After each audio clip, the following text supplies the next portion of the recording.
Smita Kumari. Today's topic is education for peace. शांति शिक्षा.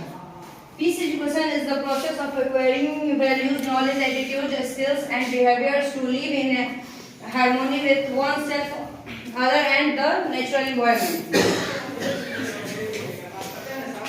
शांति शिक्षा मूल्यों, ज्ञान, दृष्टिकोण, कौशल और व्यवहार को प्राप्त करने की प्रक्रिया है जिससे स्वयं और के साथ, दूसरों के साथ और वातावरण के साथ सद्भाव में रहना है.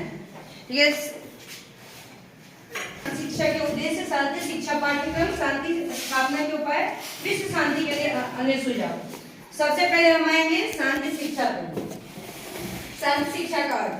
शांति शिक्षा जो है ये खुद से ही एक इसका अर्थ है कि शांति का मतलब है कि वो शिक्षा जो हम शांति पूर्वक ग्रहण करते हैं, शांति से दूसरे को देते हैं, या फिर वो शिक्षा होता है जो कि हम शांति से लें, उसमें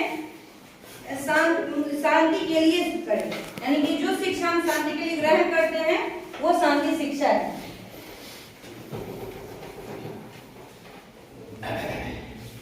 शांति शिक्षा है जो मानव के मौलिक आवश्यकताओं तथा समाज की यथार्थ प्रकृति का अध्ययन करता है, जिसमें इन आवश्यकताओं की शांति शिक्षा वह शिक्षा है जो शोषित, अहिंसक, न्यायप्रिय समाज का निर्माण करते हैं.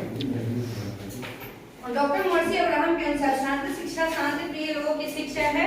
जो वे लोग जो शांति प्रिय हैं वो इस शिक्षा को ग्रहण कर सकते हैं और इस पृथ्वी पर शांति कायम करने में सक्षम हो सकते हैं. शांति शिक्षा एक भावात्मक शिक्षा है जो कि हम भावना पूर्वक किसी को देते हैं या फिर भावना के साथ उसको ग्रहण कर सकते हैं. बिना भावना के हम शांति शिक्षा को ग्रहण नहीं कर सकते हैं. शांति शिक्षा करने के लिए सबसे पहले हमें इमोशन की जरूरत होती है. यह धार्मिक शिक्षा है. जैसे कि हम किसी भी धर्म को, चाहे जो भी धर्म हो, हिंदू धर्म हो, बौद्ध धर्म हो, कोई भी धर्म हो, हर किसी भी धर्म में शांति को इम्पोर्टेंस दिया गया है. क्योंकि किसी भी धर्म में उग्रता का कोई इम्पोर्टेंस नहीं दिया गया है. इसमें जो भी है शांति हर एक धर्म के लिए महत्वपूर्ण है और यह शांति शिक्षा में अपने आप में भी एक शिक्षा है. सेकेंड है शांति शिक्षा के उद्देश्य. डॉक्टर पीवी नायर ने शांति शिक्षा के 3 उद्देश्यों पर बल दिया है. फर्स्ट, छात्रों में उदार मस्तिष्क, विवेकपूर्ण चिंतन तथा विश्वव्यापी ज्ञान की खोज करने के लिए रुचि विकसित करना. यानी कि उदार मस्तिष्क का मतलब होता है कि हम किसी और के प्रति, यानी कि जो हमसे, हम ये नहीं बोलेंगे कि अच्छा है तो इसके लिए हम अच्छा रहेंगे और ये डर है या अच्छा नहीं है तो इसके प्रति हमारा व्यवहार खराब होगा. ये उदार मस्तिष्क का मतलब है कि हमारे सामने जो भी है अच्छे हैं, बुरे हैं, गरीब है, धनी है, बैकवर्ड से, फॉरवर्ड से, सब के लिए हमारी दृष्टि समान होनी चाहिए. सेकेंड है छात्रों को धार्मिक सहिष्णुता, अन्य प्रजातियों का आदर तथा धार्मिक एवं नैतिक मूल्यों का आदर की दृष्टि से देखने के योग्य बनाना. यानी कि जैसे हम हिंदू धर्म से हैं, कोई मुस्लिम से है, कोई बौद्ध है, कोई ईसाई है, तो हमें ये नहीं देखना है कि सभी लोग अलग अलग धर्म से हैं. हमें ये देखना है कि जो भी है धर्म अलग अलग है लेकिन हम सब एक है. हमारे अंदर धर्म के प्रति को लेकर भावनाएं नहीं होनी चाहिए, मतभेद नहीं होना चाहिए. थर्ड है छात्रों में सह अस्तित्व की भावना का विकास करना. यानी कि जैसे हम कोई बॉयज है, कोई गर्ल्स है, तो लड़का बोलता है कि हम लड़का है तो हम ज्यादा अच्छे हैं, गर्ल्स अच्छी नहीं है, तो ऐसा नहीं होना चाहिए. अस्तित्व शिक्षा में नहीं आना चाहिए. शिक्षा का मतलब शांति में कभी भी अस्तित्व आता है तो वहाँ शांति नहीं होती है, वहाँ पे मतभेद हो जाता है. इसीलिए शांति शिक्षा में अस्तित्व की भावना नहीं होना चाहिए, सह अस्तित्व की भावना का विकास होना चाहिए. थर्ड है शांति शिक्षा पाठ्यक्रम. प्रोफेसर के एम साइमन ने विद्यालय के विभिन्न स्तरों के लिए शांति शिक्षा के पाठ्यक्रम को 3 प्रकार से निर्धारित किया है. फर्स्ट है प्राथमिक स्तर, प्राइमरी लेवल. इसमें क्या है, जीवन के नैतिक मूल्यों से संबंधित कहानी, कविताएं या नाटक होने चाहिए कि जो हमारे प्रैक्टिकल लाइफ में होता है, जो जिस तरह से हम जीते हैं उन्हें हम क्या करेंगे कि अपने सेम उसी चीज को नाटक के रूप में या कविताओं के रूप में बच्चों को सिखाएंगे, पढ़ाएंगे.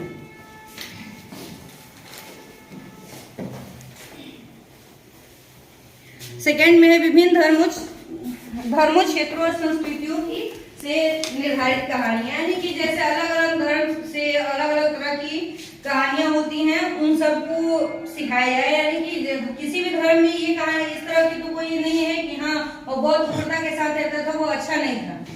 कहीं से भी अच्छे चरित्र को ही उठाया जाता है। तो ये होना चाहिए कि किसी भी धर्म के प्रति नहीं होना चाहिए कि हाँ जिस धर्म से जो कुछ अच्छी संस्कृतियां अच्छी चीजें हैं उन्हें उठा के हमें उन्हें बच्चों को देना है। सेकेंड है जूनियर लेवल। जूनियर लेवल में क्या है, Mahatma Gandhi, Pandit Jawaharlal Nehru, Abraham Lincoln, Mother Teresa, Gautam Buddha, इन सब की जीवनियों के बारे में हमें पढ़ना है। तो ये लोग क्या थे कि शांति प्रिय लोग थे। अगर हम इनकी जीवनियों के बारे में पढ़ेंगे या बच्चों को पढ़ाएंगे तो जो भी हम पढ़ेंगे या जो बच्चों को देंगे तो वो पढ़ने के बाद उनके अंदर वैसा ही बनने की भावना विकसित होगी। तो ये बिल्कुल वैसे ही बनेंगे जैसे कि वो जीवनियों के बारे में पढ़ेंगे।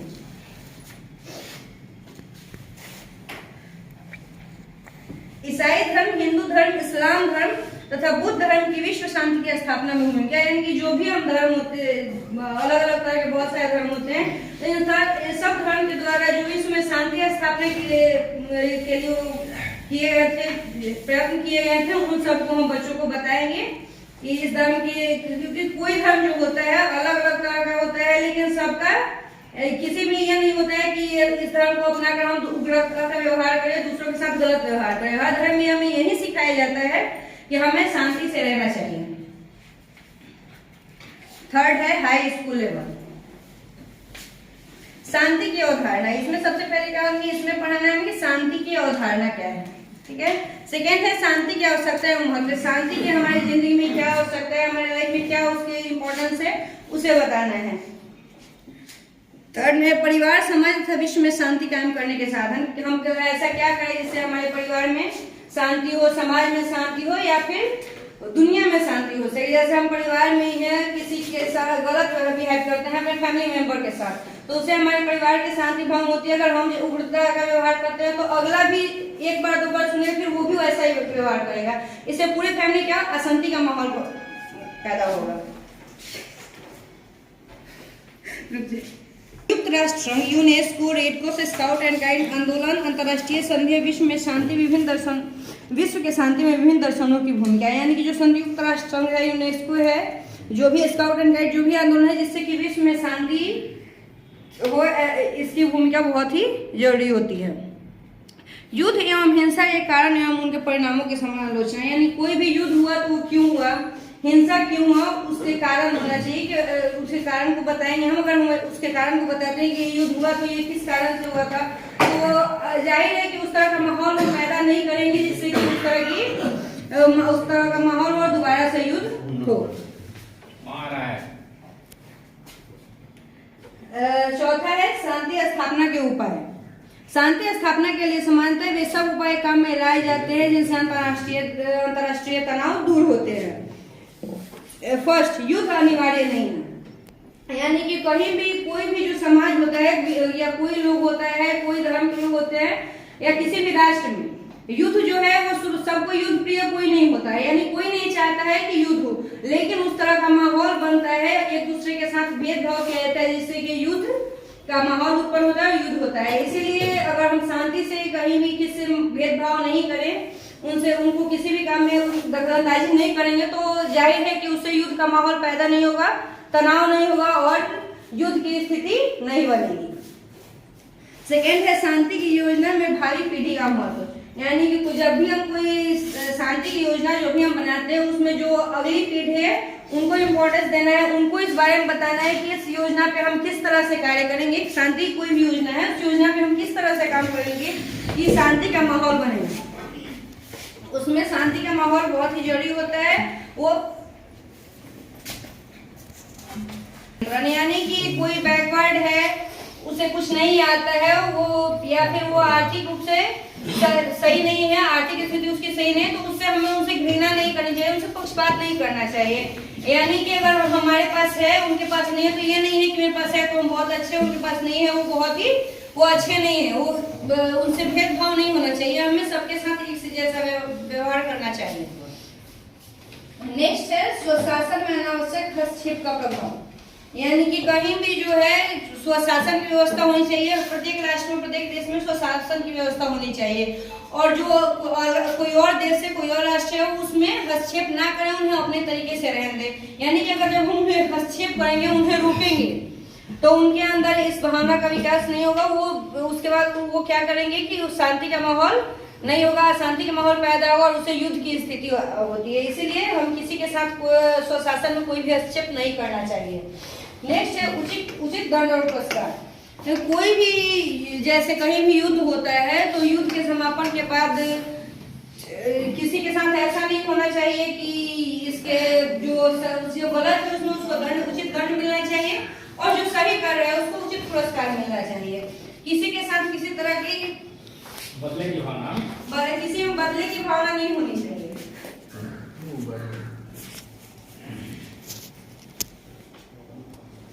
नेक्स्ट है विश्व शांति के लिए अन्य सुझाव। ये इसमें क्या है कि शांति की शिक्षा, जैसे विश्व में शांति के लिए हमें क्या है, बच्चों में शांति की शिक्षा देनी चाहिए। कोई भी मनुष्य जो युद्ध करना, जैसे मनुष्य युद्ध करना सीखता है तो वो शांति से रहना भी सीख सकता है, क्योंकि कोई भी जब मनुष्य पैदा होता है तो उस समय उससे वो कुछ नहीं जानता है। अब हमारा है कि हम उसे किस तरह की शिक्षा देते हैं, क्या सिखाते हैं उसको, कि वो शांति से रहना सिखाते हैं या फिर उदार होना सिखाते हैं, उल्टा से रहना सिखाते हैं, वो हमारे ऊपर है कि हम उसको क्या देते हैं। यानी कि जो हम देखते हैं वही सीखते हैं, जो हम आगे को देंगे वो वही सीखेंगे जो हम उसे सिखाएंगे। तो हम उसे युद्ध करने, उग्रता के साथ रहने के बजाय शांति से रहना भी सिखा सकते हैं।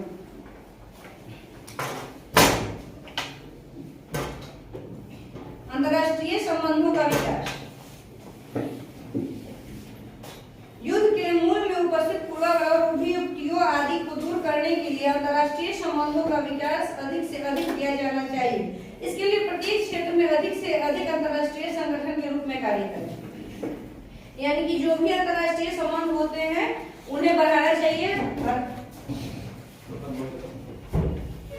अलग अलग जैसे हमें अंतर्राष्ट्रीय संबंध जैसे अलग अलग देशों से मित्रता करनी चाहिए। वो रिलेशन जितना डेवलप करेगा, जितना उतना ही हमारे संबंध जब दूसरे देश से अच्छे होंगे तो जाहिर है कि शांति होगा और अशांति की भावनाएं दूर होंगी। हमें किसी से भी दुश्मनी की भावना किसी देश से नहीं होगी। सामाजिक और आर्थिक कल्याण। संसार में युद्ध को अस्थायी रूप से हटाने के लिए जरूरी है कि दुनिया में कहीं भी सामाजिक और आर्थिक विषमताएं, गरीबी, असुरक्षा, हताशाएं आदि न रहे। संसार के हर राष्ट्र में लोगों को सामाजिक और आर्थिक कल्याण किया जाना चाहिए। Thank you.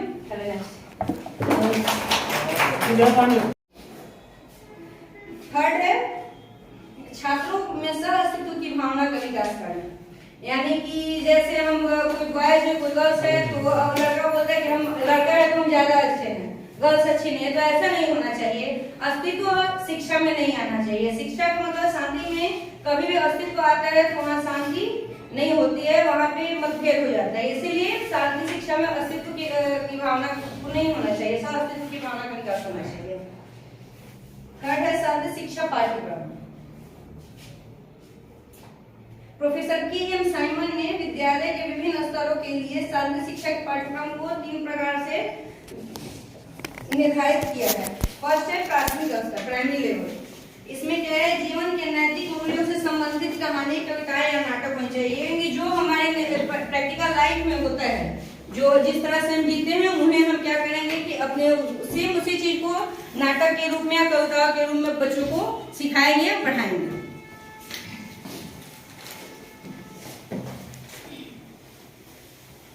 सेकेंड में है विभिन्न धर्मों, क्षेत्रों और संस्कृतियों की से निर्धारित कहानियां। यानी कि जैसे अलग अलग धर्म से अलग अलग तरह की कहानियां होती हैं, उन सबको सिखाया जाए। यानी कि किसी भी धर्म में ये कहानी इस तरह की तो कोई नहीं है कि हाँ वो बहुत क्रूरता के साथ रहता था, वो अच्छा नहीं था, क्योंकि कहीं से भी अच्छे चरित्र को ही उठाया जाता है। तो ये होना चाहिए कि किसी भी धर्म के प्रति नहीं होना चाहिए कि हाँ जिस धर्म से जो कुछ अच्छी संस्कृतियां, अच्छी चीजें हैं उन्हें उठा के हमें उन्हें बच्चों को देना है। सेकेंड है जूनियर लेवल। जूनियर लेवल में क्या है, Mahatma Gandhi, Pandit Jawaharlal Nehru, Abraham Lincoln, Mother Teresa, Gautam Buddha, इन सब की जीवनियों के बारे में हमें पढ़ना है। तो ये लोग क्या थे कि शांति प्रिय लोग थे। अगर हम इनकी जीवनियों के बारे में पढ़ेंगे या बच्चों को पढ़ाएंगे तो जो भी हम पढ़ेंगे या जो बच्चों को देंगे तो वो पढ़ने के बाद उनके अंदर वैसा ही बनने की भावना विकसित होगी। तो ये बिल्कुल वैसे ही बनेंगे जैसे कि मोजिलियों के बारे में पढ़ेंगे।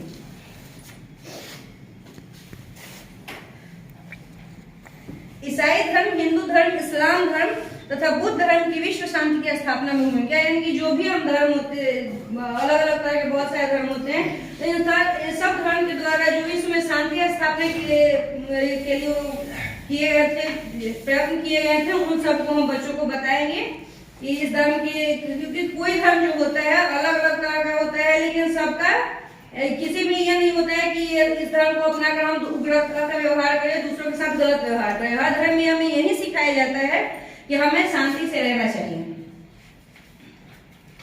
थर्ड है हाई स्कूल लेवल, शांति की अवधारणा। इसमें सबसे पहले क्या होगी, इसमें पढ़ाना है कि शांति की अवधारणा क्या है, ठीक है। सेकेंड है शांति की आवश्यकता एवं महत्व, शांति की हमारी जिंदगी में क्या आवश्यकता है, हमारे लाइफ में क्या उसके इम्पोर्टेंस है, उसे बताना है। थर्ड में परिवार, समाज तथा विश्व में शांति कायम करने के साधन, हम ऐसा क्या करें जिससे हमारे परिवार में शांति हो, समाज में शांति हो, या फिर दुनिया में शांति हो सके। जैसे हम परिवार में ही है, किसी के साथ गलत बिहेव करते हैं अपने फैमिली मेंबर के साथ, तो उससे हमारे परिवार की शांति भंग होती है। अगर हम उग्रता का व्यवहार करते हैं तो अगला भी एक बार दो बार सुनेगा, फिर वो भी वैसा ही व्यवहार करेगा। इससे पूरी फैमिली क्या अशांति का माहौल पैदा होगा। संयुक्त राष्ट्र संघ, UNESCO, red cross, scout and guide आंदोलन, अंतर्राष्ट्रीय संधि, विश्व में शांति, विभिन्न दर्शन, विश्व के शांति में विभिन्न दर्शनों की भूमिका, यानी कि जो संयुक्त राष्ट्र संघ है, यूनेस्को है, जो भी स्काउट एंड गाइड, जो भी आंदोलन है जिससे कि विश्व में शांति हो, इसकी भूमिका बहुत ही जरूरी होती है। युद्ध एवं हिंसा के कारण एवं उनके परिणामों की समालोचना, यानी कोई भी युद्ध हुआ तो क्यों हुआ, हिंसा क्यों हुआ, उसके कारण होना चाहिए कि उसके कारण को बताएंगे हम। अगर हम उसके कारण को बताते हैं कि युद्ध हुआ तो ये किस कारण से हुआ था, तो जाहिर है कि उस तरह का माहौल हम पैदा नहीं करेंगे जिससे कि उस तरह का माहौल और दोबारा से युद्ध हो। चौथा है शांति स्थापना के उपाय। शांति स्थापना के लिए सामान्यतः वे सब उपाय काम में लाए जाते हैं जिनसे अंतर्राष्ट्रीय तनाव दूर होते हैं। फर्स्ट, युद्ध अनिवार्य नहीं है, यानी कि कहीं भी कोई भी जो समाज होता है या कोई लोग होता है, कोई धर्म के लोग होते हैं, या किसी भी राष्ट्र में युद्ध जो है वो सबको युद्ध प्रिय कोई नहीं होता है, यानी कोई नहीं चाहता है कि युद्ध हो, लेकिन उस तरह का माहौल बनता है, एक दूसरे के साथ भेदभाव किया जाता है जिससे कि युद्ध का माहौल उत्पन्न होता है, युद्ध होता है। इसीलिए अगर हम शांति से कहीं भी किसी से भेदभाव नहीं करें, उनको किसी भी काम में दखलंदाजी नहीं करेंगे, तो जाहिर है कि उससे युद्ध का माहौल पैदा नहीं होगा, तनाव नहीं होगा और युद्ध की स्थिति नहीं बनेगी। सेकेंड है शांति की योजना में भावी पीढ़ी का महत्व, यानी कि जब भी हम कोई शांति की योजना जो भी हम बनाते हैं उसमें जो अगली पीढ़ी है उनको इम्पोर्टेंस देना है, उनको इस बारे में बताना है कि इस योजना पे हम किस तरह से कार्य करेंगे। शांति कोई भी योजना है, उस योजना पे हम किस तरह से काम करेंगे कि शांति का माहौल बनेगा। उसमें शांति का माहौल बहुत ही जरूरी होता है। वो यानी कि कोई बैकवर्ड है, उसे कुछ नहीं आता है, वो या फिर वो आर्थिक रूप से सही नहीं है, आर्थिक स्थिति उसकी सही नहीं है, तो उससे हमें उनसे घृणा नहीं करनी चाहिए, उनसे पक्षपात नहीं करना चाहिए। यानी कि अगर हमारे पास है उनके पास नहीं है, तो ये नहीं है कि मेरे पास है तो हम बहुत अच्छे, उनके पास नहीं है वो अच्छे नहीं है, वो उनसे भेदभाव नहीं होना चाहिए। हमें सबके साथ एक से जैसा व्यवहार करना चाहिए।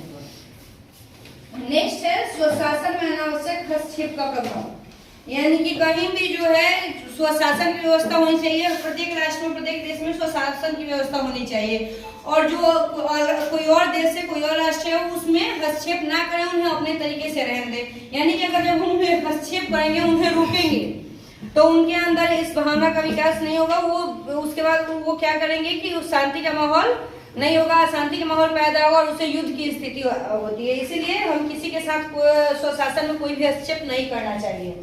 नेक्स्ट है उचित दंड और पुरस्कार। कोई भी जैसे कहीं भी युद्ध होता है तो युद्ध के समापन के बाद किसी के साथ ऐसा नहीं होना चाहिए कि इसके जो गलत है उसमें उसको उचित दंड मिलना चाहिए, और जो सही कर रहा है उसको उचित पुरस्कार मिलना चाहिए। किसी के साथ किसी तरह की बदले की भावना किसी में बदले की भावना नहीं होनी चाहिए।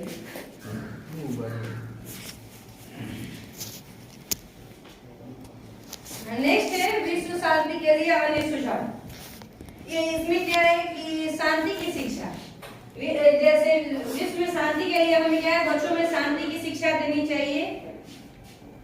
कोई भी मनुष्य जो युद्ध करना, जैसे मनुष्य युद्ध करना सीखता है तो वो शांति से रहना भी सीख सकता है, क्योंकि कोई भी जब मनुष्य पैदा होता है तो उस समय उसे वो कुछ नहीं जानता है।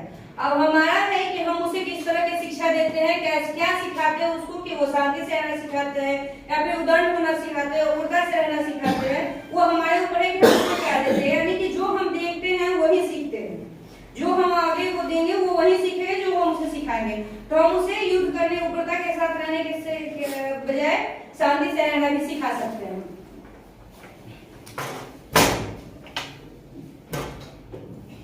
अंतर्राष्ट्रीय संबंधों का विकास। युद्ध के मूल में उपस्थित पूर्वाग्रह और अभियुक्तियों आदि को दूर करने के लिए अंतर्राष्ट्रीय संबंधों का विकास अधिक से अधिक किया जाना चाहिए। इसके लिए प्रत्येक क्षेत्र में अधिक से अधिक अंतर्राष्ट्रीय संगठन के रूप में कार्य करें। यानी कि जो भी अंतर्राष्ट्रीय संबंध होते हैं उन्हें बढ़ाना चाहिए। अलग अलग जैसे हमें अंतर्राष्ट्रीय संबंध, जैसे अलग अलग देशों से मित्रता करनी चाहिए।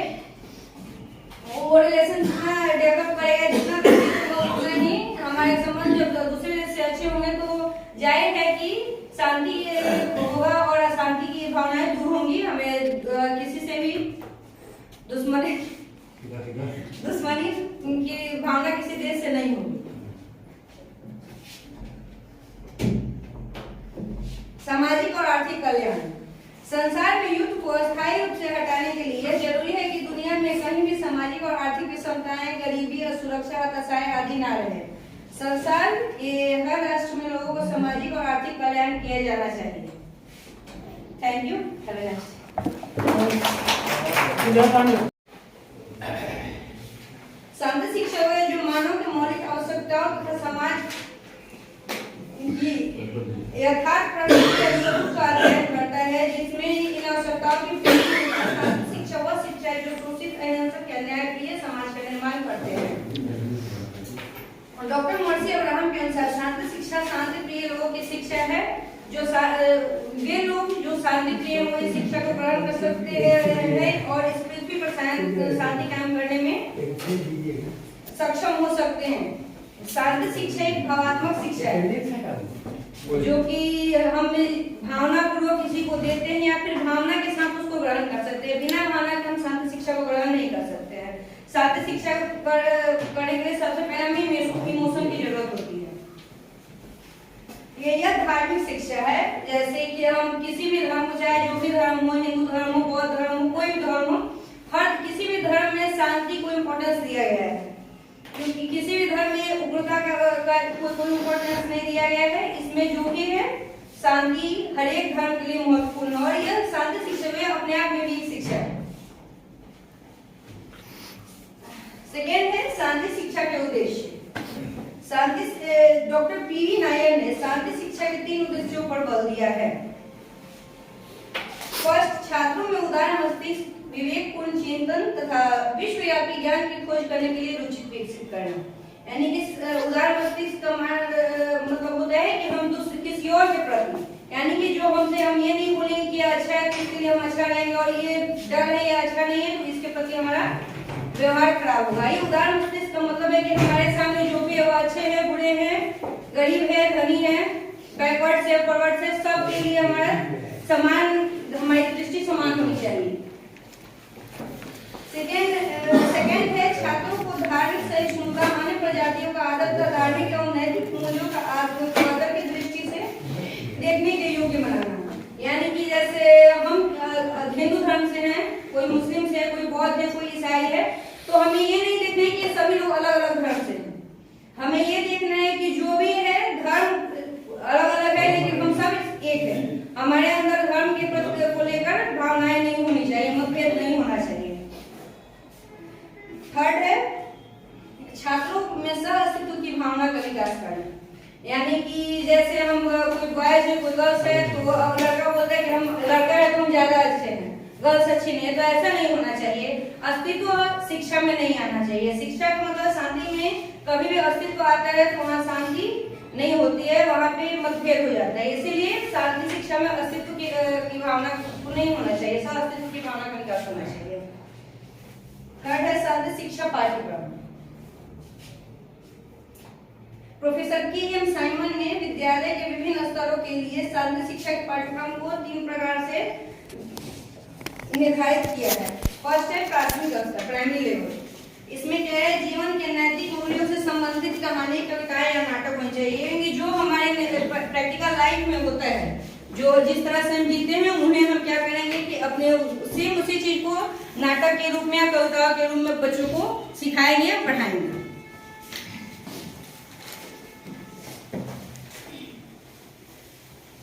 सेकंड में है विभिन्न धर्मों क्षेत्रों और संस्कृतियों की से निर्धारित कहानियां, यानी कि जैसे अलग अलग धर्म से अलग अलग तरह की कहानियां होती हैं, उन सबको सिखाया जाए। यानी कि किसी भी धर्म में ये कहानी इस तरह की तो कोई नहीं है कि हाँ वो बहुत क्रूरता के साथ रहता था, वो अच्छा नहीं था, क्योंकि कहीं से भी अच्छे चरित्र को ही उठाया जाता है।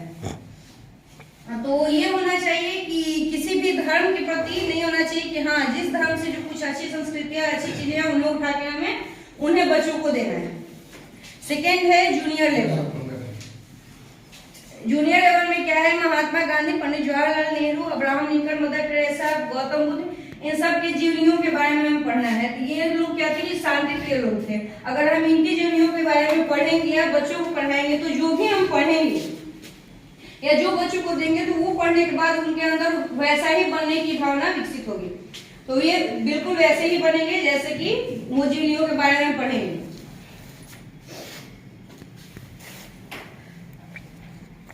ईसाई धर्म, हिंदू धर्म, इस्लाम धर्म तथा बुद्ध धर्म की विश्व शांति की स्थापना में भूमिका, यानी कि जो भी हम धर्म होते अलग अलग तरह के बहुत सारे धर्म होते हैं, तो इन सब धर्म के द्वारा जो विश्व में शांति स्थापना के लिए किए गए थे, प्रयत्न किए गए थे, उन सबको हम बच्चों को बताएंगे कि इस धर्म के, क्योंकि कोई धर्म जो होता है अलग अलग तरह का होता है, लेकिन सबका किसी में यह नहीं होता है कि इस धर्म को अपनाकर हम उग्रता का व्यवहार करें, दूसरों के साथ गलत व्यवहार करें। हर धर्म में हमें यही सिखाया जाता है कि हमें शांति से रहना चाहिए।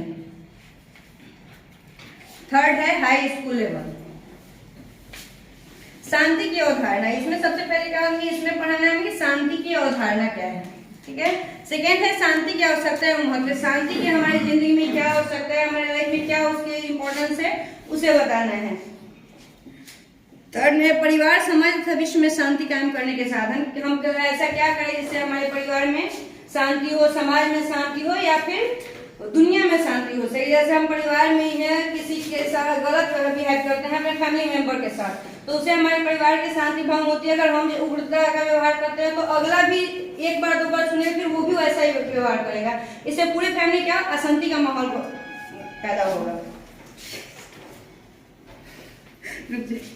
संयुक्त राष्ट्र संघ, UNESCO, red cross, scout and guide आंदोलन, अंतर्राष्ट्रीय संधि, विश्व में शांति, विश्व के शांति में विभिन्न दर्शनों की भूमिका, यानी कि जो संयुक्त राष्ट्र संघ है, यूनेस्को है, जो भी स्काउट एंड गाइड, जो भी आंदोलन है जिससे कि विश्व में शांति हो, इसकी भूमिका बहुत ही जरूरी होती है।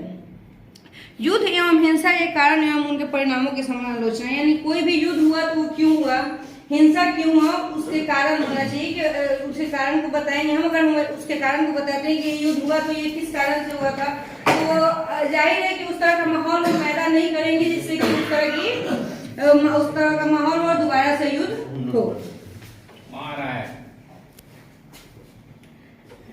चौथा है शांति स्थापना के उपाय। शांति स्थापना के लिए सामान्यतः वे सब उपाय काम में लाए जाते हैं जिनसे अंतर्राष्ट्रीय तनाव दूर होते हैं। फर्स्ट, युद्ध अनिवार्य नहीं है, यानी कि कहीं भी कोई भी जो समाज होता है या कोई लोग होता है, कोई धर्म के लोग होते हैं या किसी भी राष्ट्र में युद्ध जो है वो सबको युद्ध प्रिय कोई नहीं होता है, यानी कोई नहीं चाहता है कि युद्ध हो, लेकिन उस तरह का माहौल बनता है, एक दूसरे के साथ भेदभाव किया जाता है जिससे कि युद्ध का माहौल उत्पन्न होता है, युद्ध होता है। इसीलिए अगर हम शांति से कहीं भी किसी भेदभाव नहीं करें, उनसे उनको किसी भी काम में दखलंदाजी नहीं करेंगे तो जाहिर है कि उससे युद्ध का माहौल पैदा नहीं होगा, तनाव नहीं होगा और युद्ध की स्थिति नहीं बनेगी। सेकेंड है शांति की योजना में भावी पीढ़ी का महत्व, यानी कि जब भी हम कोई शांति की योजना जो भी हम बनाते हैं उसमें जो अगली पीढ़ी है उनको इम्पोर्टेंस देना है, उनको इस बारे में बताना है कि इस योजना पे हम किस तरह से कार्य करेंगे। शांति की कोई भी योजना है उस योजना पे हम किस तरह से काम करेंगे कि शांति का माहौल बने। उसमें शांति का माहौल बहुत ही जरूरी होता है। वो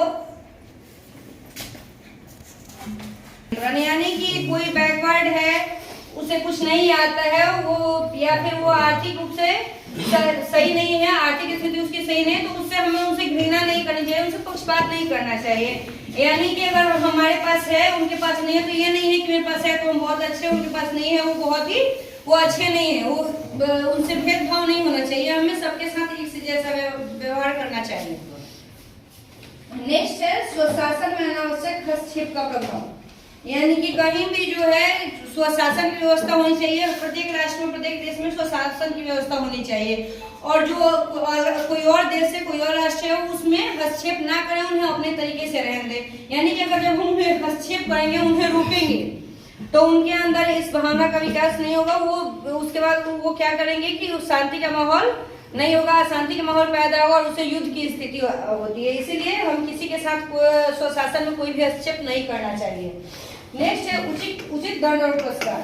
तो कोई भी जैसे कहीं भी युद्ध होता है तो युद्ध के समापन के बाद किसी के साथ ऐसा नहीं होना चाहिए कि इसके जो गलत है उसमें उसको उचित दंड मिलना चाहिए और जो सही कर रहा है उसको उचित पुरस्कार मिलना चाहिए। किसी के साथ किसी तरह की बदले की भावना, किसी में बदले की भावना नहीं होनी चाहिए।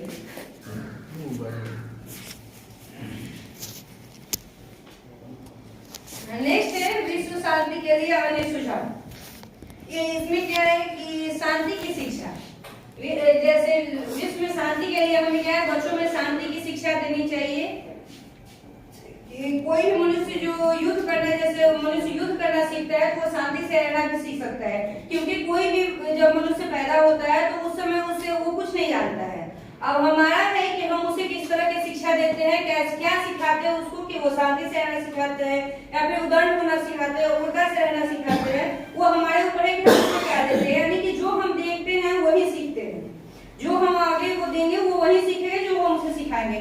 तो हम उसे युद्ध करने, उग्रता के साथ रहने के बजाय शांति से रहना भी सिखा सकते हैं।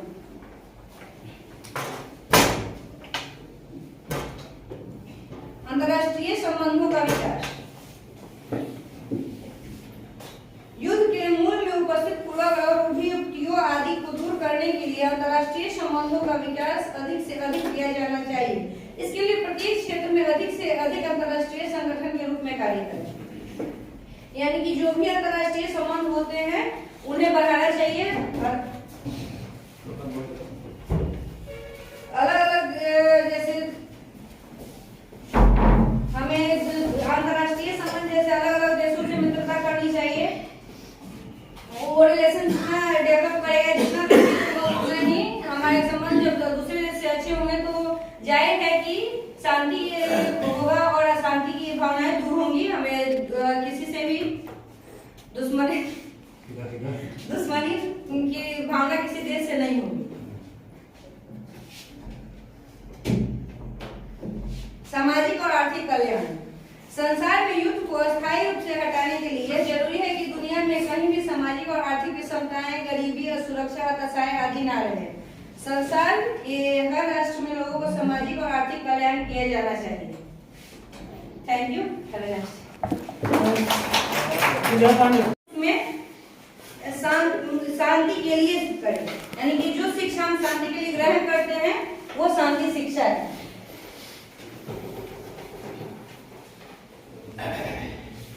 शांति शिक्षा है जो मानव के मौलिक आवश्यकताओं तथा समाज की यथार्थ प्रणाली का अध्ययन करता है, जिसमें इन आवश्यकताओं की शिक्षा वह शिक्षा है जो शोषित, अहिंसक, अन्यायप्रिय समाज का निर्माण करते हैं। डॉक्टर मर्सी अब्राहम के अनुसार शांति शिक्षा शांति प्रिय लोगों की शिक्षा है। जो वे लोग जो शांति प्रिय वो इस शिक्षा को ग्रहण कर सकते हैं और इस पृथ्वी पर शांति कायम करने में सक्षम हो सकते हैं। शांति शिक्षा एक भावात्मक शिक्षा है जो कि हम भावना पूर्वक किसी को देते हैं या फिर भावना के साथ उसको ग्रहण कर सकते हैं। बिना भावना के हम शांति शिक्षा को ग्रहण नहीं कर सकते हैं। शांति शिक्षा करने के लिए सबसे पहले हमें इमोशन की जरूरत होती है।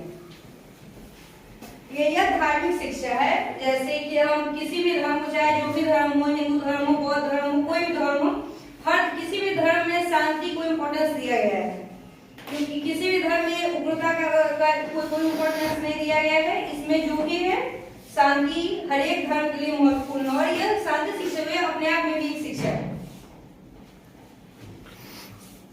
सेकेंड है शांति शिक्षा के उद्देश्य। डॉक्टर पीवी नायर ने शांति शिक्षा के 3 उद्देश्यों पर बल दिया है। फर्स्ट, छात्रों में उदार मस्तिष्क, विवेकपूर्ण चिंतन तथा विश्वव्यापी ज्ञान की खोज करने के लिए रुचि विकसित करना। यानी कि उदार मस्तिष्क का मतलब होता है कि हम किसी और के प्रति, यानी कि जो हमसे, हम ये नहीं बोलेंगे कि अच्छा है तो इसके लिए हम अच्छा रहेंगे और ये डर है या अच्छा नहीं है तो इसके प्रति हमारा व्यवहार खराब होगा। ये उदार मस्तिष्क का मतलब है कि हमारे सामने जो भी अच्छे हैं, बुरे हैं, गरीब है, धनी है, बैकवर्ड से, फॉरवर्ड से, सब के लिए हमारा समान, हमारी दृष्टि समान होनी चाहिए। सेकेंड है छात्रों को धार्मिक सहिष्णुता, अन्य प्रजातियों का आदर का धार्मिक एवं नैतिक मूल्यों का आदर की दृष्टि से देखने के योग्य बनाना। यानी कि जैसे हम हिंदू धर्म से हैं, कोई मुस्लिम से है, कोई बौद्ध है, कोई ईसाई है, तो हमें ये नहीं देखना है कि सभी लोग अलग अलग धर्म से हैं। हमें ये देखना है कि जो भी है धर्म अलग अलग है लेकिन हम सब एक है। हमारे अंदर धर्म के प्रति को लेकर भावनाएं नहीं होनी चाहिए, मतभेद नहीं होना चाहिए। थर्ड है छात्रों में सह अस्तित्व की भावना का विकास करना। यानी कि जैसे हम कोई बॉयज है, कोई गर्ल्स है, तो लड़का बोलता है कि हम लड़का है तो हम ज्यादा अच्छे हैं, गर्ल्स अच्छी नहीं है, तो ऐसा नहीं होना चाहिए। अस्तित्व शिक्षा में नहीं आना चाहिए। शिक्षा का मतलब शांति में कभी भी अस्तित्व आता है तो वहाँ शांति नहीं होती है, वहाँ पे मतभेद हो जाता है। इसीलिए शांति शिक्षा में अस्तित्व की भावना को नहीं होना चाहिए, सह अस्तित्व की भावना का विकास होना चाहिए। थर्ड है शांति शिक्षा पाठ्यक्रम। प्रोफेसर के एम साइमन ने विद्यालय के विभिन्न स्तरों के लिए शांति शिक्षा के पाठ्यक्रम को 3 प्रकार से निर्धारित किया है। फर्स्ट है प्राथमिक स्तर, प्राइमरी लेवल। इसमें क्या है, जीवन के नैतिक मूल्यों से संबंधित कहानी, कविताएं या नाटक होने चाहिए जो हमारे प्रैक्टिकल लाइफ में होता है, जो जिस तरह से हम जीते हैं उन्हें हम क्या करेंगे कि अपने सेम उसी चीज को नाटक के रूप में या कविताओं के रूप में बच्चों को सिखाएंगे, पढ़ाएंगे।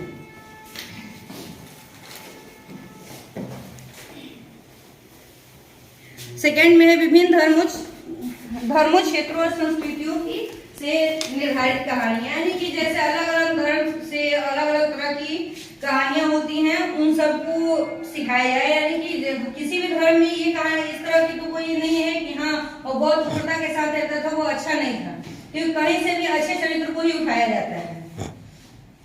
तो ये होना चाहिए कि किसी भी धर्म के प्रति नहीं होना चाहिए कि हाँ जिस धर्म से जो कुछ अच्छी संस्कृतियां, अच्छी चीजें हैं उन्हें उठा के हमें उन्हें बच्चों को देना है।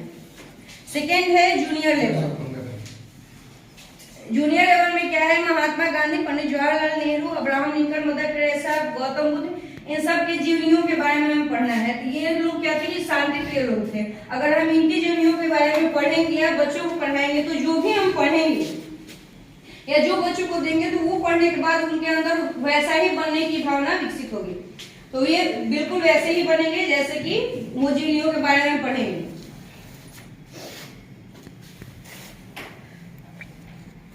ईसाई धर्म, हिंदू धर्म, इस्लाम धर्म तथा बुद्ध धर्म की विश्व शांति की स्थापना में भूमिका। यानी कि जो भी हम धर्म होते, अलग अलग तरह के बहुत सारे धर्म होते हैं, तो इन सब धर्म के द्वारा जो विश्व में शांति स्थापना के लिए किए गए थे, प्रयत्न किए गए थे, उन सबको हम बच्चों को बताएंगे कि इस धर्म के, क्योंकि कोई धर्म जो होता है अलग अलग तरह का होता है, लेकिन सबका किसी में यह नहीं होता है कि इस धर्म को अपनाकर हम उग्रता का व्यवहार करें, दूसरों के साथ गलत व्यवहार करें। हर धर्म में हमें यही सिखाया जाता है कि हमें शांति से रहना चाहिए। थर्ड है हाई स्कूल लेवल, शांति की अवधारणा। इसमें सबसे पहले क्या होगी, इसमें पढ़ाना है कि शांति की अवधारणा क्या है। ठीक है, सेकेंड है शांति की आवश्यकता एवं महत्व। शांति की हमारी जिंदगी में क्या आवश्यकता है, हमारे लाइफ में क्या उसकी इंपॉर्टेंस है, उसे बताना है। थर्ड में परिवार, समाज तथा विश्व में शांति कायम करने के साधन। हम ऐसा क्या करें जिससे हमारे परिवार में शांति हो, समाज में शांति हो या फिर दुनिया में शांति हो सके। जैसे हम परिवार में ही है, किसी के साथ गलत बिहेव करते हैं अपने फैमिली मेंबर के साथ, तो उससे हमारे परिवार की शांति भंग होती है। अगर हम उग्रता का व्यवहार करते हैं तो अगला भी एक बार दो बार सुने, फिर वो भी वैसा ही व्यवहार करेगा। इससे पूरी फैमिली क्या अशांति का माहौल पैदा होगा। संयुक्त राष्ट्र संघ, UNESCO, red cross, scout and guide आंदोलन, अंतर्राष्ट्रीय संधि, विश्व में शांति, विभिन्न दर्शन, विश्व के शांति में विभिन्न दर्शनों की भूमिका। यानी कि जो संयुक्त राष्ट्र संघ है, यूनेस्को है, जो भी स्काउट एंड गाइड, जो भी आंदोलन है जिससे कि विश्व में शांति वो, इसकी भूमिका बहुत ही जरूरी होती है। युद्ध एवं हिंसा के कारण एवं उनके परिणामों की समालोचना। यानी कोई भी युद्ध हुआ तो वो क्यों हुआ, हिंसा क्यों हुआ, उसके कारण होना चाहिए कि उसके कारण को बताएंगे हम। अगर हम उसके कारण को बताते हैं कि युद्ध हुआ तो ये किस कारण से हुआ था, तो जाहिर है कि उस तरह का माहौल हम पैदा नहीं करेंगे जिससे कि उस तरह का माहौल और दोबारा से युद्ध हो। चौथा है शांति स्थापना के उपाय। शांति स्थापना के लिए सामान्यतः वे सब उपाय काम में लाए जाते हैं जिनसे अंतर्राष्ट्रीय तनाव दूर होते हैं। फर्स्ट, युद्ध अनिवार्य नहीं है। यानी कि कहीं भी कोई भी जो समाज होता है या कोई लोग होता है, कोई धर्म के लोग होते हैं या किसी भी राष्ट्र में युद्ध जो है वो सबको युद्ध प्रिय कोई नहीं होता है। यानी कोई नहीं चाहता है कि युद्ध हो, लेकिन उस तरह का माहौल बनता है, एक दूसरे के साथ भेदभाव किया जाता है जिससे कि युद्ध का माहौल उत्पन्न होता है और युद्ध होता है। इसीलिए अगर हम शांति से कहीं भी किसी से भेदभाव नहीं करें, उनको किसी भी काम में दखलंदाजी नहीं करेंगे तो जाहिर है कि उससे युद्ध का माहौल पैदा नहीं होगा, तनाव नहीं होगा और युद्ध की स्थिति नहीं बनेगी। सेकेंड है शांति की योजना में भावी पीढ़ी का महत्व। यानी कि जब भी हम कोई शांति की योजना जो भी हम बनाते हैं उसमें जो अगली पीढ़ी है उनको इम्पोर्टेंस देना है, उनको इस बारे में बताना है कि इस योजना पे हम किस तरह से कार्य करेंगे। शांति कोई भी योजना है, उस योजना पे हम किस तरह से काम करेंगे कि शांति का माहौल बने। उसमें शांति का माहौल बहुत ही जरूरी होता है। वो यानी कि कोई बैकवर्ड है, उसे कुछ नहीं आता है, वो या फिर वो आर्थिक रूप से सही नहीं है, आर्थिक स्थिति उसकी सही नहीं है, तो उससे हमें उनसे घृणा नहीं करनी चाहिए, उनसे पक्षपात नहीं करना चाहिए। यानी कि अगर हमारे पास है उनके पास नहीं है तो ये नहीं है कि मेरे पास है तो हम बहुत अच्छे, उनके पास नहीं है वो अच्छे नहीं है, वो उनसे भेदभाव नहीं होना चाहिए। हमें सबके साथ एक से जैसा व्यवहार करना चाहिए। नेक्स्ट है स्वशासन में अनावश्यक हस्तक्षेप का प्रभाव। यानी कि कहीं भी जो है स्वशासन की व्यवस्था होनी चाहिए। प्रत्येक राष्ट्र में, प्रत्येक देश में स्वशासन की व्यवस्था होनी चाहिए और जो कोई और देश से कोई और राष्ट्र है उसमें हस्तक्षेप ना करें, उन्हें अपने तरीके से रहने दें। यानी कि अगर जब हम उन्हें हस्तक्षेप करेंगे, उन्हें रोकेंगे तो उनके अंदर इस भावना का विकास नहीं होगा। वो उसके बाद वो क्या करेंगे कि शांति का माहौल नहीं होगा, अशांति का माहौल पैदा होगा और उससे युद्ध की स्थिति होती है। इसीलिए हम किसी के साथ स्वशासन में कोई भी हस्तक्षेप नहीं करना चाहिए। नेक्स्ट है उचित दंड और पुरस्कार। कोई भी जैसे कहीं भी युद्ध होता है तो युद्ध के समापन के बाद किसी के साथ ऐसा नहीं होना चाहिए कि इसके जो गलत है उसमें उसको उचित दंड मिलना चाहिए और जो सही कर रहा है उसको उचित पुरस्कार मिलना चाहिए। किसी के साथ किसी तरह की बदले की भावना, किसी में बदले की भावना नहीं होनी चाहिए।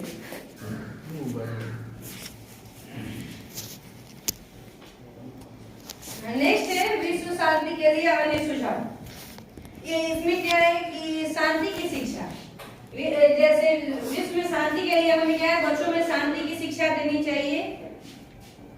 कोई भी मनुष्य जो युद्ध करना, जैसे मनुष्य युद्ध करना सीखता है तो वो शांति से रहना भी सीख सकता है, क्योंकि कोई भी जब मनुष्य पैदा होता है तो उस समय उससे वो कुछ नहीं जानता है। अब हमारा है कि हम उसे किस तरह की शिक्षा देते हैं, क्या सिखाते हैं उसको, कि वो शांति से रहना सिखाते हैं या फिर उदंड होना सिखाते हैं, उल्टा से रहना सिखाते हैं। वो हमारे ऊपर है कि हम क्या देते हैं। यानी कि जो हम देखते हैं वही सीखते हैं, जो हम आगे को देंगे वो वही सीखेंगे जो हम उसे सिखाएंगे। तो हम उसे युद्ध करने, उग्रता के साथ रहने के बजाय शांति से रहना भी सिखा सकते हैं।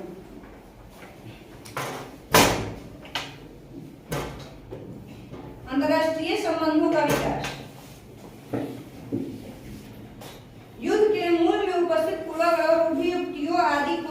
करने के लिए अंतर्राष्ट्रीय संबंधों का विकास अधिक से अधिक किया जाना चाहिए। इसके लिए प्रत्येक क्षेत्र में अधिक से अधिक अंतर्राष्ट्रीय संगठन के रूप में कार्य करें। यानी कि जो भी अंतर्राष्ट्रीय संबंध होते हैं उन्हें बढ़ाना चाहिए।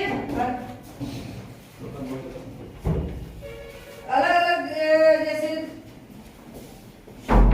हमें अंतर्राष्ट्रीय संबंध जैसे अलग अलग देशों से मित्रता करनी चाहिए। वो रिलेशन जितना डेवलप करेगा, जितना उतना ही हमारे संबंध जब दूसरे देश से अच्छे होंगे तो जाहिर है कि शांति होगा और अशांति की भावनाएं दूर होंगी। हमें किसी से भी दुश्मनी की भावना किसी देश से नहीं होगी। सामाजिक और आर्थिक कल्याण।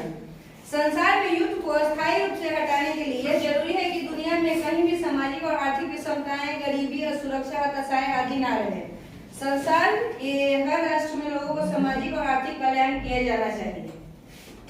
Thank you. यानी कि जो शिक्षा हम शांति के लिए ग्रहण करते हैं वो शांति शिक्षा है।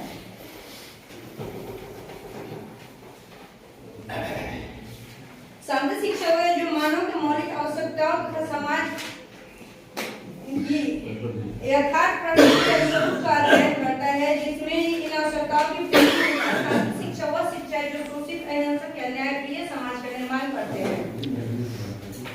और डॉक्टर मर्सी अब्राहम के अनुसार शांति शिक्षा शांति प्रिय लोगों की शिक्षा है। जो वे लोग जो शांति प्रिय वो इस शिक्षा को ग्रहण कर सकते हैं और इस पृथ्वी पर शांति कायम करने में सक्षम हो सकते हैं। शांति शिक्षा एक भावात्मक शिक्षा है जो कि हम भावना पूर्वक किसी को देते हैं या फिर भावना के साथ उसको ग्रहण कर सकते हैं। बिना भावना के हम शांति शिक्षा को ग्रहण नहीं कर सकते हैं। शांति शिक्षा करने के लिए सबसे पहले हमें इमोशन की जरूरत होती है। यह धार्मिक शिक्षा है, जैसे कि हम किसी भी धर्म को, चाहे जो भी धर्म हो, हिंदू धर्म हो, बौद्ध धर्म हो, कोई भी धर्म हो, हर किसी भी धर्म में शांति को इम्पोर्टेंस दिया गया है। क्योंकि किसी भी धर्म में उग्रता का कोई इम्पोर्टेंस नहीं दिया गया है। इसमें जो भी है शांति हर एक धर्म के लिए महत्वपूर्ण है और यह शांति शिक्षा में अपने आप में भी एक शिक्षा है। सेकेंड है शांति शिक्षा के उद्देश्य। शांति डॉक्टर पीवी नायर ने शांति शिक्षा के 3 उद्देश्यों पर बल दिया है। फर्स्ट, छात्रों में उदार मस्तिष्क, विवेकपूर्ण चिंतन तथा विश्वव्यापी ज्ञान की खोज करने के लिए रुचि विकसित करना। यानी कि उदार मस्तिष्क का मतलब होता है कि हम दूसरे किसी और के प्रति, यानी कि जो हमसे हम ये नहीं बोलेंगे कि अच्छा है तो इसके लिए हम अच्छा रहेंगे और ये डर है या अच्छा नहीं है तो इसके प्रति हमारा व्यवहार खराब होगा। ये उदार मस्तिष्क का मतलब है कि हमारे सामने जो भी अच्छे हैं, बुरे हैं, गरीब है, धनी है, बैकवर्ड से फॉरवर्ड से, सब के लिए हमारा समान, हमारी दृष्टि समान होनी चाहिए। सेकेंड है छात्रों को धार्मिक सहिष्णुता, अन्य प्रजातियों का आदर तथा धार्मिक एवं नैतिक मूल्यों का आदर की दृष्टि से देखने के योग्य बनाना। यानी कि जैसे हम हिंदू धर्म से हैं, कोई मुस्लिम से है, कोई बौद्ध है, कोई ईसाई है, तो हमें ये नहीं देखना है कि सभी लोग अलग अलग धर्म से हैं। हमें ये देखना है कि जो भी है धर्म अलग अलग है लेकिन हम सब एक है। हमारे अंदर धर्म के प्रति को लेकर भावनाएं नहीं होनी चाहिए, मतभेद नहीं होना चाहिए। थर्ड है छात्रों में सह अस्तित्व की भावना का विकास करना। यानी कि जैसे हम कोई बॉयज है, कोई गर्ल्स है, तो लड़का बोलता है कि हम लड़का है तो हम ज्यादा अच्छे हैं, गर्ल्स अच्छी नहीं है, तो ऐसा नहीं होना चाहिए। अस्तित्व शिक्षा में नहीं आना चाहिए। शिक्षा का मतलब शांति में कभी भी अस्तित्व आता है तो वहाँ शांति नहीं होती है, वहाँ पे मतभेद हो जाता है। इसीलिए शांति शिक्षा में अस्तित्व की भावना नहीं होना चाहिए, सह अस्तित्व की भावना का विकास होना चाहिए। थर्ड है शांति शिक्षा पाठ्यक्रम।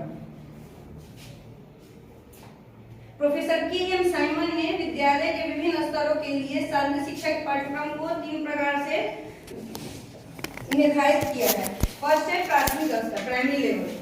इसमें क्या है, जीवन के नैतिक मूल्यों से संबंधित कहानी, कविताएं या नाटक होने चाहिए जो हमारे प्रैक्टिकल लाइफ में होता है, जो जिस तरह से हम जीते हैं उन्हें हम क्या करेंगे कि अपने उसी चीज को नाटक के रूप में या कविताओं के रूप में बच्चों को सिखाएंगे, पढ़ाएंगे।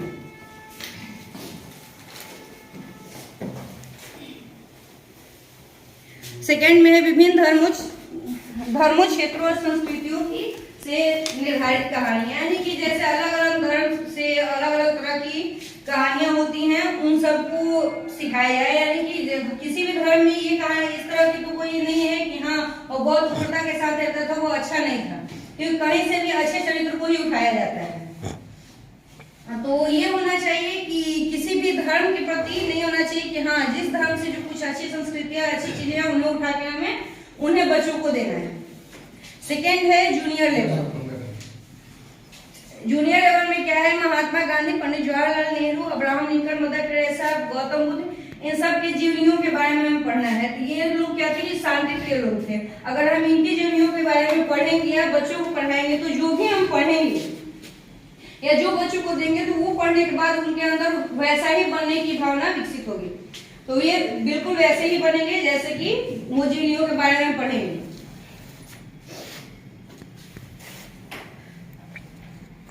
ईसाई धर्म, हिंदू धर्म, इस्लाम धर्म तथा बुद्ध धर्म की विश्व शांति की स्थापना में भूमिका, यानी कि जो भी हम धर्म होते, अलग अलग तरह के बहुत सारे धर्म होते हैं, तो इन सब धर्म के द्वारा जो विश्व में शांति स्थापना के लिए किए गए थे, प्रयत्न किए गए थे, उन सबको हम बच्चों को बताएंगे कि इस धर्म के, क्योंकि कोई धर्म जो होता है अलग अलग तरह का होता है, लेकिन सबका किसी में यह नहीं होता है कि इस धर्म को अपनाकर हम उग्रता का व्यवहार करें, दूसरों के साथ गलत व्यवहार करें। हर धर्म में हमें यही सिखाया जाता है कि हमें शांति से रहना चाहिए।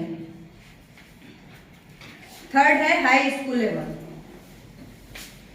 शांति की अवधारणा। इसमें सबसे पहले क्या होगी, इसमें पढ़ाना है कि शांति की अवधारणा क्या है, ठीक है। सेकेंड है शांति की आवश्यकता है महत्व, शांति की हमारी जिंदगी में क्या आवश्यकता है, हमारे लाइफ में क्या उसके इम्पोर्टेंस है, उसे बताना है। थर्ड में परिवार, समाज तथा विश्व में शांति कायम करने के साधन। हम ऐसा क्या करें जिससे हमारे परिवार में शांति हो, समाज में शांति हो या फिर दुनिया में शांति हो सके। जैसे हम परिवार में है किसी के साथ गलत बिहेव करते हैं अपने फैमिली मेंबर के साथ, तो उससे हमारे परिवार की शांति भंग होती है। अगर हम उग्रता का व्यवहार करते हैं तो अगला भी एक बार दो बार सुने, फिर वो भी वैसा ही व्यवहार करेगा। इससे पूरी फैमिली क्या अशांति का माहौल पैदा होगा। संयुक्त राष्ट्र संघ, UNESCO, red cross, scout and guide आंदोलन, अंतर्राष्ट्रीय संधि, विश्व में शांति, विश्व के शांति में विभिन्न दर्शनों की भूमिका, यानी कि जो संयुक्त राष्ट्र संघ है, यूनेस्को है, जो भी स्काउट एंड गाइड, जो भी आंदोलन है जिससे कि विश्व में शांति हो, इसकी भूमिका बहुत ही जरूरी होती है। युद्ध एवं हिंसा के कारण एवं उनके परिणामों की समालोचना, यानी कोई भी युद्ध हुआ तो वो क्यों हुआ, हिंसा क्यों हुआ, उसके कारण होना चाहिए कि उसके कारण को बताएंगे हम। अगर हम उसके कारण को बताते हैं कि युद्ध हुआ तो ये किस कारण से हुआ था, तो जाहिर है कि उस तरह का माहौल हम पैदा नहीं करेंगे जिससे कि उस तरह का माहौल और दोबारा से युद्ध हो। चौथा है शांति स्थापना के उपाय। शांति स्थापना के लिए सामान्यतः वे सब उपाय काम में लाए जाते हैं जिनसे अंतर्राष्ट्रीय तनाव दूर होते हैं।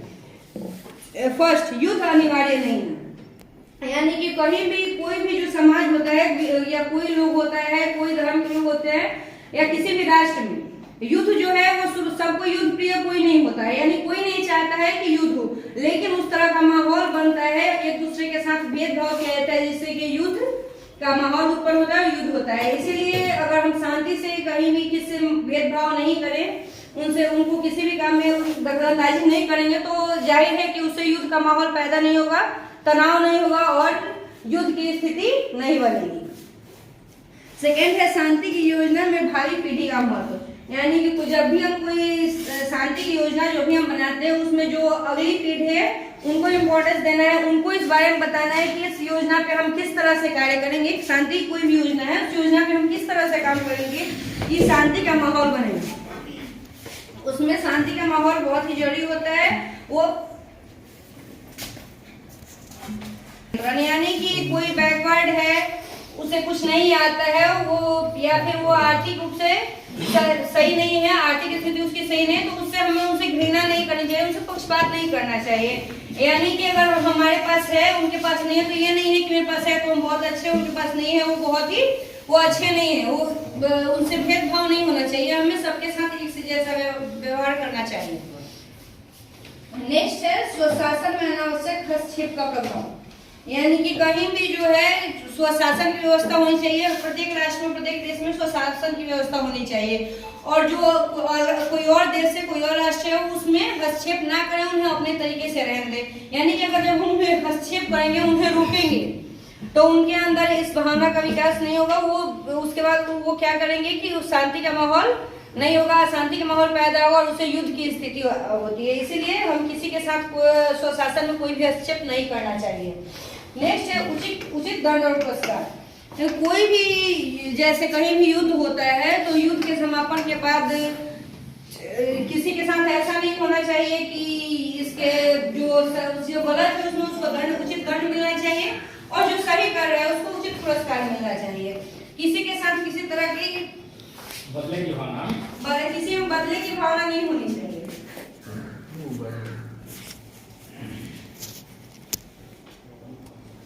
नेक्स्ट है विश्व शांति के लिए अन्य सुझाव। ये इसमें क्या है कि शांति की शिक्षा, जैसे विश्व में शांति के लिए हमें क्या है, बच्चों में शांति की शिक्षा देनी चाहिए।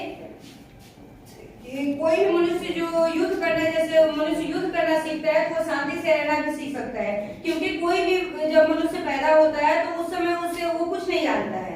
अब हमारा है कि हम उसे किस तरह की शिक्षा देते हैं, क्या सिखाते हैं उसको, कि वो शांति से रहना सिखाते हैं या फिर उदाहरण होना सिखाते हैं, उल्टा से रहना सिखाते हैं, वो हमारे ऊपर है कि हम उसको क्या देते हैं। यानी कि जो हम देखते हैं वही सीखते हैं, जो हम आगे को देंगे वो वही सीखेंगे जो हम उसे सिखाएंगे। तो हम उसे युद्ध करने, उग्रता के साथ रहने के बजाय शांति से रहना भी सिखा सकते हैं।